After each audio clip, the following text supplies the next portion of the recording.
I appreciate you guys being here today because a lot of people are doing a lot of other things, but you're here today. We're going to talk about Future-Ready CTE today. But I wanted to start off just telling you guys, this is a conversation, okay? It's a conversation. This is going to be more than me just talking. If you have a question, you can raise your hand. We could talk about it because you know what happened is I bet a lot of us, you think differently, but you work with people maybe that don't think is like you do.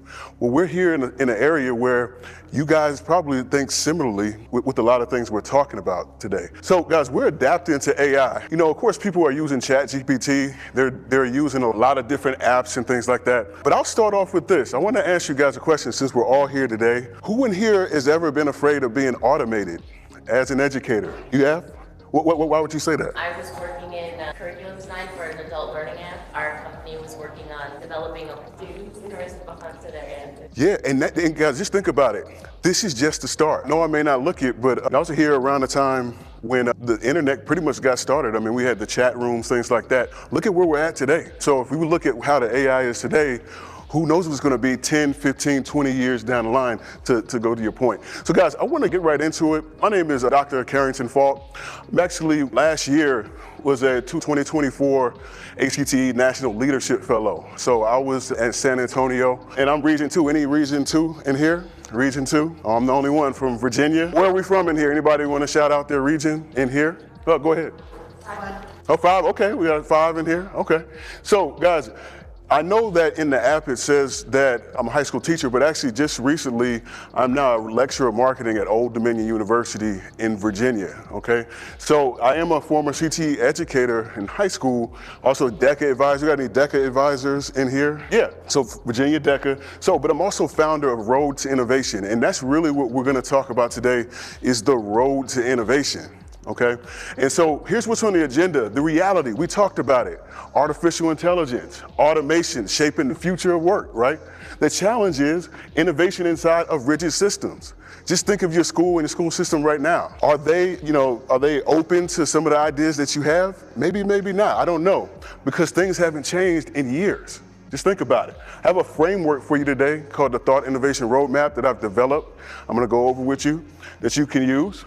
And then application, because guys, I call people who want to disrupt education and how it currently is, I call you edruptors, right? And so I believe, and I know through research, small wins lead to big change, right? And that's what we're gonna talk about today with innovation.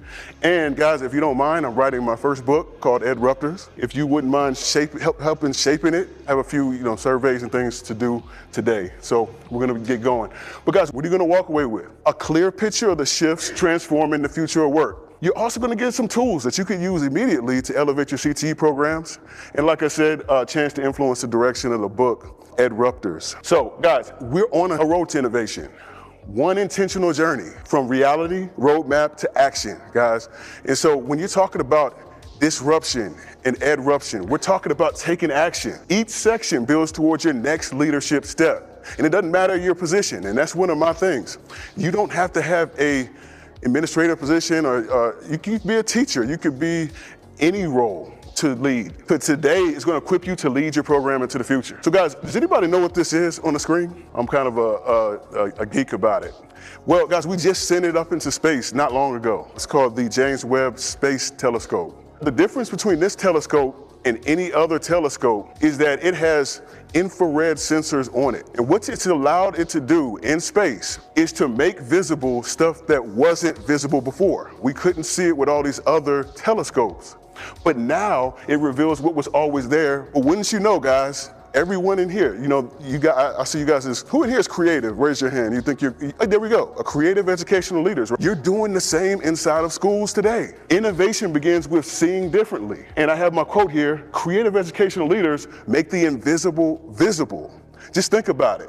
There's stuff that you uncover every day, that you see it, but other people don't see it, but you do. And you have the power to disrupt, to edrupt, and make the invisible visible. But what does this look like in schools? What does it look like? Look, there's hidden gaps in schools other people don't see.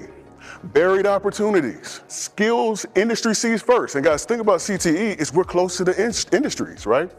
So these hidden gaps drive outcomes long before data does. Because sometimes we get the data later, but these are happening today. The opportunities exist beneath every program surface. But like I said, we're getting the invisible and making it visible, right? Industry sees the skill shifts before school sees it, right? And so, guys, more discovery equals more questions. We go back to the telescope. Well, now that we can see what's in space more clearly, we're gonna have more questions about what's out there. That's the real driver of what I'm getting at and want to be here today to tell you is we need to ask more questions.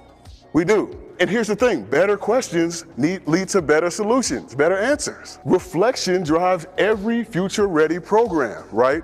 Just think about it. Are we reflecting on what's happening? Speaking of reflection, I would like one or two of you to answer this. What are you seeing this year that you've never seen before in your schools today? Here we go, thank you. I feel like it's been a shift that's been kind of slowly coming, but I'm seeing kids that are 16, 17 years old, they've taught themselves how to code, but literally read and write at like a third word. That's happening, and I'm glad you said that because, you know, looking at AI today and ChatGPT, it can literally write something for you. But if you don't have that baseline of knowing how to write or knowing how to code, you're not gonna know what you're doing. You're not gonna have a foundation of what you're doing. So that's what's gonna, not in small amounts, but big gulf amounts decrease what our students can do today, right? In the workforce, right? Anybody else? Thank you for that, that was great. Thank you for that. Anybody else? What have you seen, you've never seen it? Well, guys, I'll tell you what, as we go through, if you wanna add it, you can, but thank you guys. So guys, but here's the thing, even if you haven't seen it, or you don't wanna say anything about it, nothing is the same. Just think about it. Is it the same? Reflect on that. Creativity is the new productivity. We talked about it. Who's creative? Who feels like they are? We are all creative, right? And we could talk a little bit more about that, but guys, diversity drives innovation. We need not only more ideas, but different ideas. And then adaptability is now career currency. Guys, because if we don't know what's coming up next, we need to be able to be adaptable. And guys, this is where a lot of my research is the fourth industrial revolution. But if you look back at all of the industrial revolutions, who in here is a history buff? Anybody like history? Yeah, there you go. So we talk about the industrial revolutions, right? We go from the first one, steam engine, you know, back then, this new technology. And one thing I want to say, guys, is new technologies aren't a new thing, right? Because then we jumped up to mass production, right? Assembly lines, automation, into automation, computers. And now we're at this cyber, the Internet of Things, AI. That's a shift. And we're going through a shift today. This is definitely the biggest shift we've seen ever. And so, guys, this is key. CTE is positioned to lead, not follow in this. You know, has anybody in here felt like CTE's been treated like the redheaded stepchild in education a little bit? Here's what I believe, and look, I hope you believe this, right? Going into the future, and we're getting students future ready. CTE to me jumps to the front of the line because we are connected to the next generation of jobs and the next generation of work. We're defining really what work means to us. Look, we might get work taken away and it's all leisure now. Just think about that. If you didn't have to work, I bet a lot of you would be like, yeah, I'll be glad about that. But we like to work. Inherently, just think about us as human. So guys, the future is moving faster than schools. Because schools aren't moving fast enough. One of the big things today I want to come and say is that we need to move fast. We need to move now. We need to act now. Industry changes faster than systems. Shift in the narrative from dystopia to possibility. You know, when I say dystopia, who in here feels like the robots are going to take over? This is going to take over with AI, these different things. Well, guys, I don't believe that's the way we should think about it, because we need to be able to partner with these technologies so that we can do things even better and greater than ever before, right? And so we need to go towards possibility and not doom and gloom, right? CTE can become the engine of future readiness. That's the idea, guys, is we can define it for us and for students. What's the real problem? Well, CTE prepares for jobs, but not for change, right? We need to be adaptable. And the next workforce needs thinkers, not task doers. We need thinkers, and that's the difference, because if you think about CTE, what is your first thought of CTE from vocational tech, like terms like that? What are we doing? We're doing things with our what? With our hands, right? We're doing tasks. But we need more thinkers today. And then the innovation gaps are mindset gaps, not resource gaps, right? We need to be thinking differently and asking more questions. So guys, the real reason we struggle to innovate, this is it, is because systems reward compliance and not innovation. Just think about your schools today. They're gonna reward you for doing exactly as what they want you to do, right? But they're not gonna reward you for your new thinking, not innovation, right? And we're gonna get to soon what innovation actually means, because people use it as a buzzword all the time. So PD fails without mindset shifts, right? We need to shift our mind, our thinking. Educators aren't uncreative, they're exhausted. Who's exhausted today? It's been a full conference week, but yes, in our schools, right? And then also, innovation requires restored clarity and agency. Here's something people may not know about innovation. It's continuous. You don't just reach innovation and you stay there. Guys, I'm gonna ask this question because some of you in here will know exactly what this brand is. Anybody remember Blockbuster? Anybody remember it? Well, what happened to them, right? They stopped innovating, and who came in? Well, first it was Redbox, if y'all remember Redbox. And then who was it? We're watching it right now.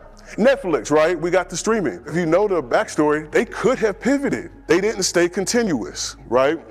And so it requires restored clarity. And so guys, here's my roadmap. We're gonna get to my roadmap here. And so this is the thought innovation roadmap. We start at question asking, go to ideation, then strategy, eruption, and then innovation, right? And so this is a human-centered framework for rigid systems, like education today, right? This makes innovation practicable, repeatable, and sustainable, okay? So we're at it. What does innovation really mean? Because guys, don't you know that education, we have a lot of buzzwords in there, right? We have all these buzzwords, but what does it mean? Innovation is something new of value. I think people stop at something new. They say, hey, we need innovation. They think, hey, we just need something new. But you don't know what that new thing is. But here's the thing, it needs to be of value. You need to be able to use it. Just think about it. If we wanted to create a new pencil, well, we have billions of pencils. Like, well, what makes it more valuable than the pencil we had before, right? What new does it do that helps us that much more, right? And so these small shifts create big transformation when you focus on innovation. And innovation is a process, not a moment. And I'm gonna get even deeper. It's not just a process, it's a creative process, okay? A creative process. So guys, we talk about the process and we start at question asking, just touching on each of them. Better questions lead to better pathways. Guys, we talk about career pathways in CTE. Most programs protect the wrong questions. Who in here feels like your school is running off the wrong questions? They're old questions today. There we go, old thinking, old ways of doing things. But I'll tell you what, curiosity is the starting point of change. Curiosity, asking questions, literally. So guys, I want you to turn and talk for 2 seconds. What's a question your program avoids? And I want maybe one group to share out. Maybe the person next to you. What's a question your program just avoids? Just real quick, we'll just talk about it. What were you thinking about? You okay? All right, guys. Hey, does anybody want to share? I heard a few things. I walked around a little bit. I heard a few things. Anybody want to share what you and your group were talking about? Anybody want to share? Yes, thank you. I'm at Oregon, Portland. Oh, okay, nice. I was going to say they avoid creating a standardized statement so that students don't cheat. Guys, did y'all hear that? So they don't have a standardized AI statement so students don't cheat. Who in here has seen cheating with AI in their schools today? Yes, definitely. So guys, that is very important because then you don't have a framework, a standard for that cheating, right? And how you might police it, and also what you'll do if somebody does cheat, right? And so that's very important. Anybody else? Great, that's a great one. Anybody else? One more. Yes, thank you. Yeah, we're an education pathway, teaching pathway. And yes. We kind of turn to each other and said, we've already talked about this a little bit. Like, are we really trying to sell this profession to these kids? And if we are, I mean, you kind of had it better. Like, what is education going to look like in the future? We have no idea. What are you teaching? Guys, I'm going to be honest with you. We may not be able to teach soon. Humans may not be teaching. It's something, who's ever thought about that? Yeah. What do you think about that? Oh, I'm absolutely terrified to be out of a job in about 15 years. Yeah. I think if they're not on the creative side of things, planning for classrooms that don't look like classrooms, so learning spaces at a time and have an area where they can go. So it's going to take that interview and for that next level of what education is. Right. Well, you're right. Those are definitely common fears, and that's something that I do think about. But I will say this, and I talked about it earlier. We have a chance to define the future, to build the future. And I don't know if, I want you to think about this. Well, let me ask y'all this question. Who in here can tell the future in here? Anybody? Well, can I tell you how we build the future? If we build it, that'll be the future that we come to. So we need to act today. That's what we need to do. We need to build it, right? And guys, the second step is we need to get the ideas going, because ideas aren't the goal. They're not the goal, really. Possibilities are. And we talked about going from problem to possibility, expanding thinking before evaluating. And guys, this is key. Creativity requires space, not perfection. Guys, those of you who are creatives, it's not a clean thing. It gets messy sometimes. You're iterating. You're coming up with new ideas. We just need the space to do it. So if you want to put that in your classrooms and your schools and your districts, create the space. And guys, we need strategy. And this is one of the things I like telling people, because ideas die without a strategic path. And if we have any hunters in here, you'll get this, right? What are you hunting? We need clarity, sequence, ownership of these ideas after we're questioning. And transformation requires disciplined execution. Well, how do we get to that? With strategy. We need it, because if not, we're going to be, who in here has ever put a bunch of resources to a snack or not enough resources to a meal? And so just think about that strategically. And guys, the step 4 is eruption, because when we've asked questions, we have a strategy. Well, what do we need to do? We need to act on it. Guys, we need to be intentional of what we're disrupting, of that process, and we need to go towards progress.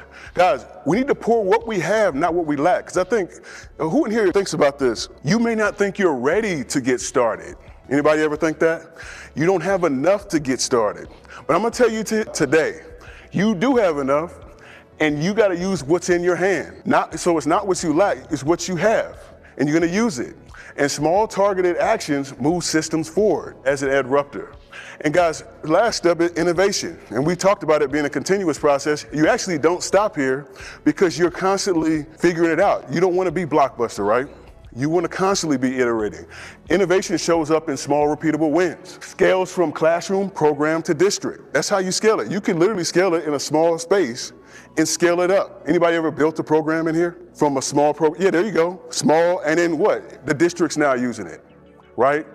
I know we have innovators in here. You can innovate even if your system doesn't. And remember, small shifts lead to big change. Big change. But here's the thing, guys. Are we really innovation ready? Many schools want innovation, but aren't built for it. They're not. Systems, schedules, and habits often protect the status quo. I heard status quo over here. Somebody said the word status quo.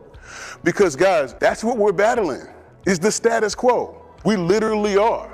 And that's why a lot of schools haven't moved in years. We're still with the Death Star in rows, right? No one's thought about how we can maximize the space, right?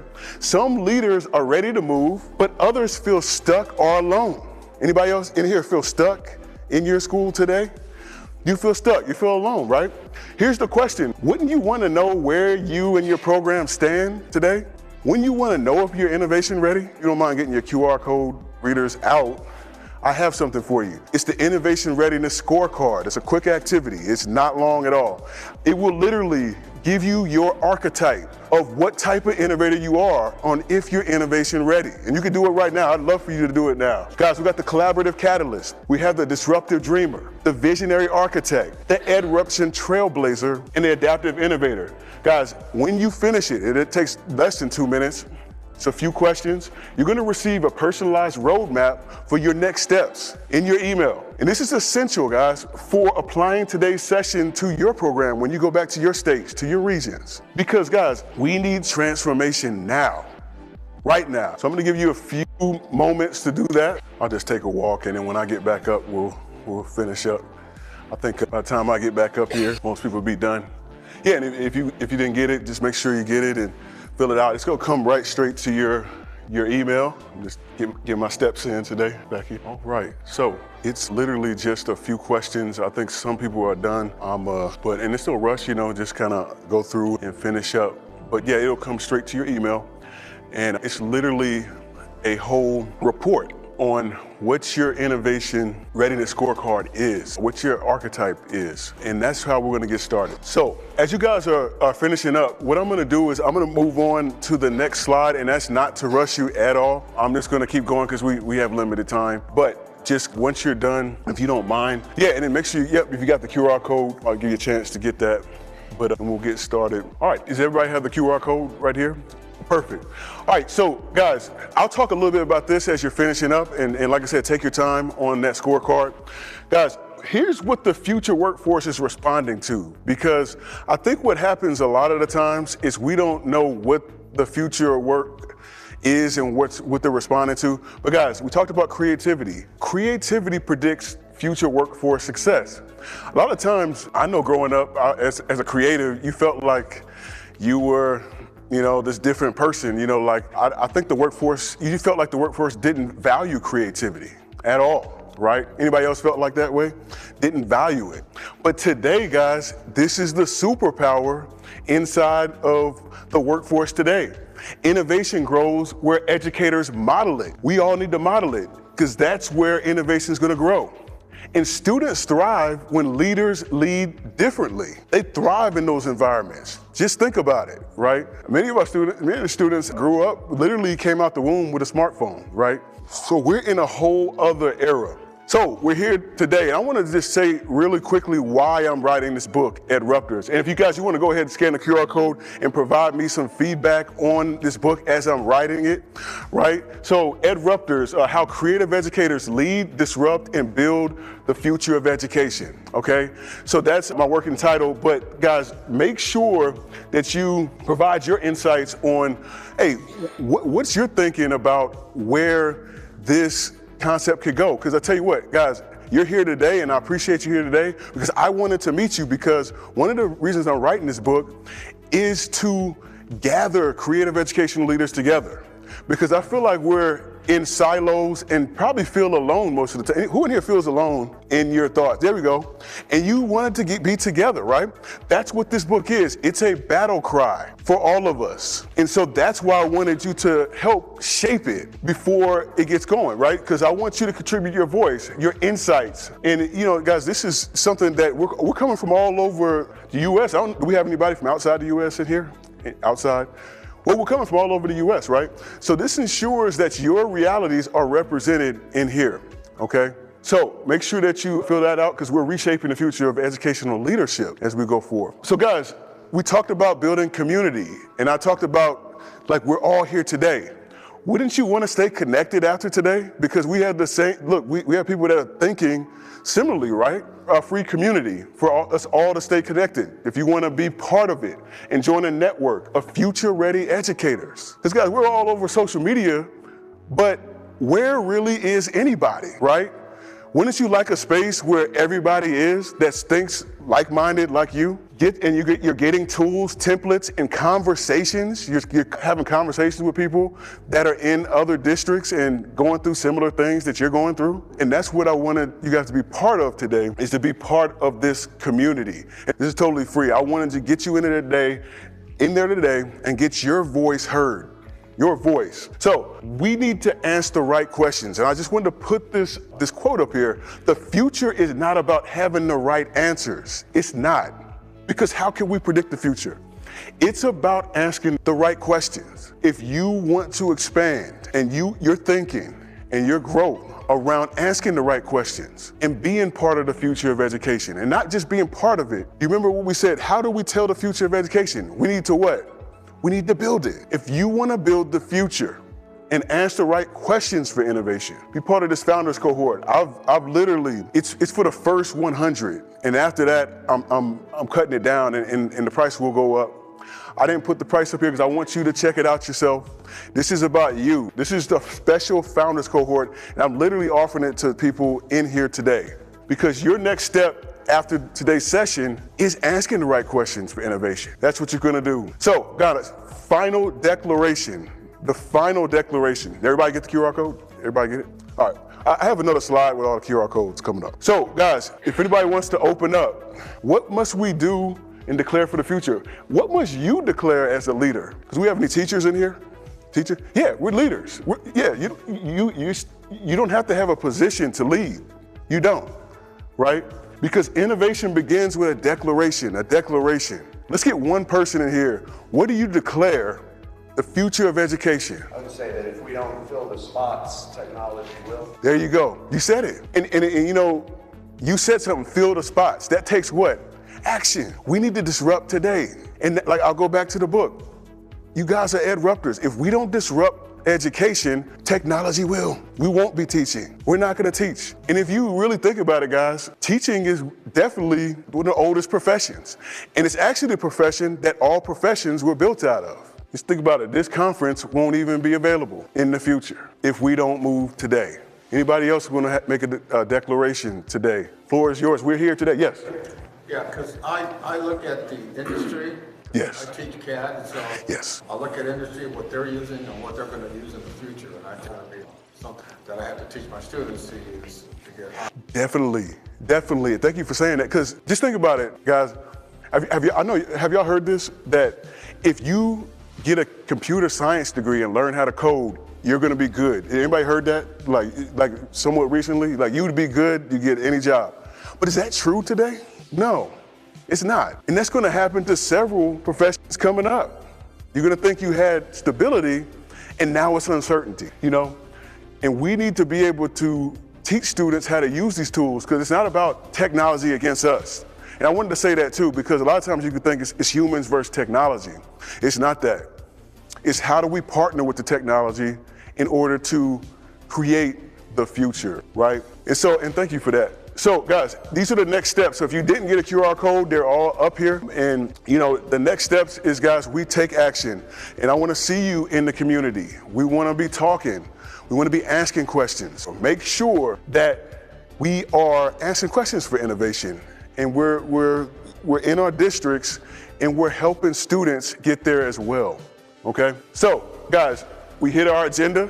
Great being with you today. And if you look at everything, we're good to go. Before we leave today, any questions or any thoughts? Yes, please. I would just, they're all here, but there is, an area that think about in your book when we're trying to be innovative, but we have people that are in a mindset for many years. Yeah. Want to change the way public school education works. Yeah. A strong association. Yes. Have someone who's not certified in a particular area to teach students about, being drone pilot. They don't want to pursue that because that's outside of their contract obligation. Right. It's really part of this board that you have in mind without that. So it's just thinking about how do we change that. And, I try to do a really good job of encouraging staff, and we've been pretty successful, but there are some cases that I know in other areas people struggle with that. So you can't move forward because any program is as good as the staff we have here. Yeah, because like you said, we talked about edruption, and you said it. People don't want to change. That's the biggest part of that is we need to have the courage to get past that barrier, those obstacles. And we need to be able to ask the right questions and get people in the right spaces and change people's minds and shift their minds to be able to move that forward. Because if we don't, we talked about it, we're going to get automated. And that's just what it is today. And you said it, that's why the schools aren't moving forward and programs aren't. Thank you for adding that, yes. I'm curious what you think about using human-centered design. That's what I'm all about. Because guys, you would think, we're talking about education, talking about AI, that it's all about the technology. It's not. Because guys, I don't know if y'all think of it like this, but you should. Our superpower is being human. There's things that the AI can't do that we can do. At least right now, like I said, it's getting better and better. But that's our human edge. That's our edge. It's being human. That's why creativity, which is a human trait, I know that AI creates things, but do they really? Whoever here feels like AI creates soulless things a little bit, that's because they don't have those things. AI needs data that's already been created. We're creating data every day, human data. So yeah, thank you for that. Anybody else before we get out? All right, guys, if you want to stay connected with me, my email is up there. That's my ODU email. If you wanted to, I got my website up there. But guys, thank you today. Thank you. And guys, y'all do one thing for me real quick, if y'all don't mind. I like doing a selfie at the end of my presentations. Y'all mind coming up here with me and we do a selfie real quick before we head out?